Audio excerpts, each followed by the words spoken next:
Capek dengar-dengar pidatomu, Pak. Pak Presiden, saya ingin menyampaikan ini dan Pak Presiden mohon mendengarkan. Standar penetapan angka kemiskinan di Indonesia itu, orang itu dikategorikan miskin itu kalau pendapatannya 20.000 per hari.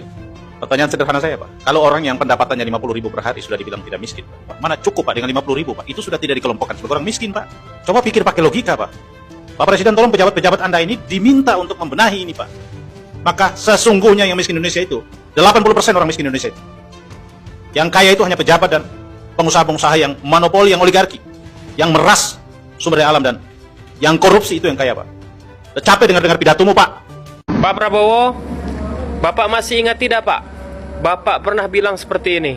Kesehatan nggak bayar, subsidi listrik, subsidi BBM, kemudian sekolah harus kita bikin nggak bayar. Gratis. Kemudian kita akan kasih makan siang, angkutan di kota-kota besar, kalau perlu subsidi 100%. Bagaimana, Pak, janji-janjinya? Sudah terrealisasi belum? Kami sebagai masyarakat menagih janji Bapak.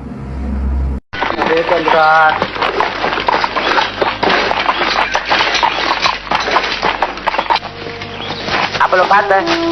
Lo jangan ngomong sembarangan aja ya. Lo kagak mau kerja rodi, lo kagak mau bayar pajak lagi. Lo mau jadi apa? Lo pikir di negeri punya bapak moyang lo? Bukan kagak mau bayar, Tuan. Habis kagak ada uangnya bagaimana, Tuan? Ah, lo ngomong seenaknya aja. Tuh tumpukan padi lo, gua mau ambil buat bayar pajak. Aduh, jangan, Tuan. Anak istri saya bisa mati kelaparan, Tuan. Istri saya baru bangun beranak, Tuan. Ah, peduli apa? Biar lo mampus sekalian. Bisanya bikin anak aja lo. Bayar pajak kagak mau. Angkut semuanya. Tuan. Makan. Apa lo? Diam. Jangan, Tuan. Bang, padi kita, Bang. Padi kita bagaimana, Bang? Bagaimana padi kita, Bang? Jangan, Tuan. Kasihani anak saya, Tuan.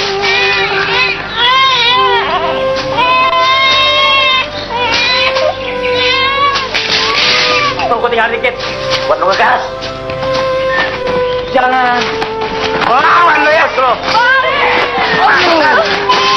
Ya, Tuhan. Bang. Tenang lo.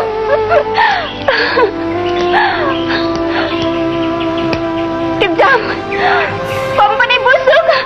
Bangsat, lo mau berontak sama kompeni ya? Ampun lo. Bang. Jangan kata itu padi semuanya. Jangan pakai disisain. Biar pada mampus kelaparan. Pada mau berontak sama kompeni semua ya.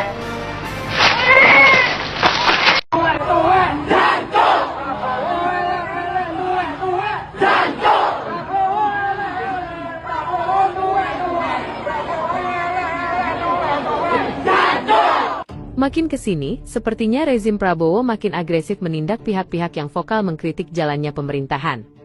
Fenomenanya makin nyata, aktivis, jurnalis, hingga seniman satu persatu mulai berurusan dengan hukum tak lama setelah melontarkan kritik. Seolah-olah, pemerintah sedang memetakan siapa saja yang dianggap sebagai musuh dalam selimut. Pendekatan ini terasa sangat familiar, mirip banget dengan pola era Soeharto dulu yang selalu mengaitkan kritik domestik dengan narasi campur tangan asing. Prabowo pun mulai mengklaim adanya antek asing yang sengaja ingin memecah belah bangsa karena tidak senang melihat Indonesia makmur. Pertanyaannya, katanya kita menjunjung kebebasan berpendapat, tapi kok realitanya begini? Langkah ini bukan tanpa risiko.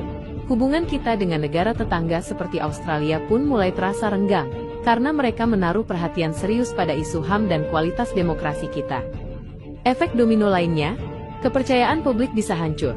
Iklim demokrasi makin suram, dan para investor pun bakal mulai ragu untuk masuk karena ketidakpastian hukum. Padahal, demokrasi yang sehat itu butuh kritik konstruktif sebagai mekanisme kontrol agar pemerintah tetap di jalur yang benar. Kalau setiap kritik diredam dengan alasan stabilitas, gimana bangsa ini mau maju? Jadi, menurut kalian ini murni demi menjaga stabilitas politik, atau justru ancaman nyata bagi masa depan kita?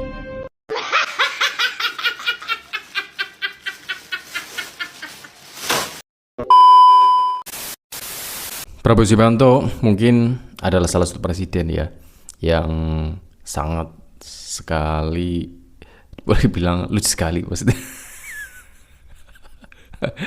Karena ketika dia itu berpidato ya dengan janji-janjinya dulu, itu sangat kontroversi banget ya, dan bahkan berbeda sekali dengan realitanya. Ketika dia itu mencemooh dengan kebijakan-kebijakan Joko Widodo ketika dia masih menjabat, malah ketika dia menjabat dia malah mendukung Joko Widodo ya, dan bahkan meneruskan kebijakannya yang dulu katanya antek-antek asing, sekarang malah menjadi antek Amerika. Yang katanya dulu akan melindungi dari kekayaan alam Indonesia, sekarang malah membuka lahan sawit seluas-luasnya. Apakah ini yang menjadikan rakyat semakin gencar untuk mengkritiknya? Dan inilah ya dari Parodi Lucu, dan selamat datang di Konoha. Yola. Saya bicara apa yang ada di hati saya.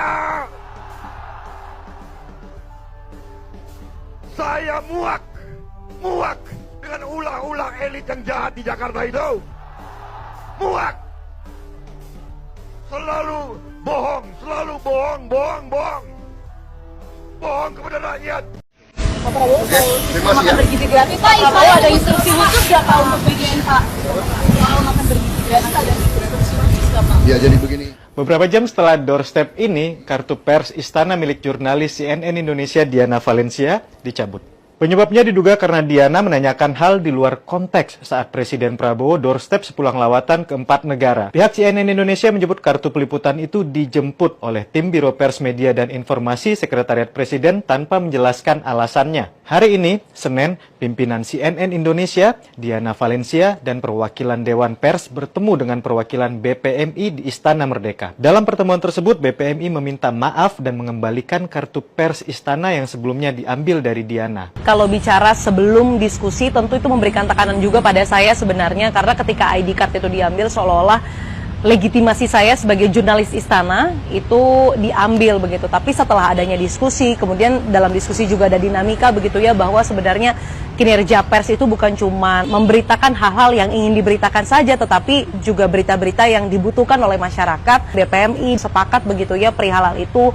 Aku, jurnalis istana lainnya juga tidak akan mengalami kejadian serupa begitu, bahwa ini adalah kejadian yang terakhir. Meskipun udah dikembaliin, tapi apa ya pengaruhnya untuk kebebasan pers? Permasalahannya kan bukan persoalan ID yang dicabut, tapi persoalannya adalah ada bentuk intervensi, ada bentuk penghalang-halangan kerja-kerja jurnalistik. Jurnalis itu harus benar-benar ditempatkan sebagai lembaga demokrasi yang mengawasi dan sebagai kontrol sosial terhadap jalannya pemerintahan. Kalau pertanyaan jurnalis aja dibatasin, apakah Indonesia masih bisa dibilang negara demokrasi ya, sahabat Dewe? Presiden Prabowo bilang, kita siap mati di atas jalan yang benar dan membela rakyat. Pertanyaannya, rakyat yang mana yang dibela? Hah? Mafia?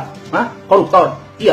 Apa kabarnya Pak, guru-guru honorer? Apakah selama ini ada yang bela? Apa kabarnya orang tua murid yang anaknya dikasih makan belatung? Apa selama ini ada yang bela? Bukannya malah mereka dilaporkan? Hah? Kalau ada rakyat yang ngomong, didengerin ya Pak. Ya. Orang ini bilang, orang miskin bayar pajak itu untuk orang kaya. Yang kaya makin kaya, yang miskin makin miskin. Gampang. Mau bukti? Mau bukti? Mari kita bukti sekarang. Berapa SBN yang dikeluarkan dari pemerintah? Siapa yang bayar? Anda termasuk membayar, Aiman. Sementara mereka makin kaya, Anda habis-habisan dimakan pajaknya. Orang-orang miskin ini yang membayar pajak itu untuk orang kaya. Saya tulisin yang kedua. Dan Anda tidak bisa bantah. Karena saya bicara dengan data. Terjadi deindustrialisasi. Akibatnya PHK di mana-mana. Apa kaitannya deindustrialisasi dengan kekuatan oligarki tadi yang mendukung pemerintah? Karena sistem membenarkan bahwa lebih asik main di sektor keuangan daripada berjalan dalam sistem hukum yang tidak punya kepastian. Mereka mendapatkan karpet merah. Dan itu kemudian hukumnya bisa dibeli. Itulah wujudnya koalisi menjadi alat kekuasaan. Dengan pemerintah yang dipimpin oleh Pak Joko Widodo, betapa beliau bekerja keras untuk cita-cita yang sama dengan cita-cita kita. Saudara mengerti, saudara paham bahwa negara kita dalam keadaan tidak benar. Saya mendukung beliau dan saya membela beliau sampai berhasil, dan saya yakin pemerintah beliau akan berhasil. Saya tanya, apakah saudara dikasih duit atau tidak? Kita memilih politik yang bersih, politik yang lurus. Bohong, selalu bohong. Tidak ada masalah. Yang penting adalah Prabowo tidak bohong. Udah deh, rakyat kita sudah nggak mau dibohongi lagi. Betul. sudah memberi bukti daripada efektivitas pemerintah tersebut. Saya bicara apa yang ada di hati saya. Dan itu keyakinan kita bahwa kita negara yang kaya. Masalahnya kekayaan Indonesia dirampok, kekayaan Indonesia dicuri. Kita harus berani mengatakan yang benar-benar. Mana buktinya? Mana buktinya? Saya yakin pemerintah beliau akan berhasil. Kau tidak boleh mengabdi kepada segelintir orang, apalagi kau bela-bela asing-asing.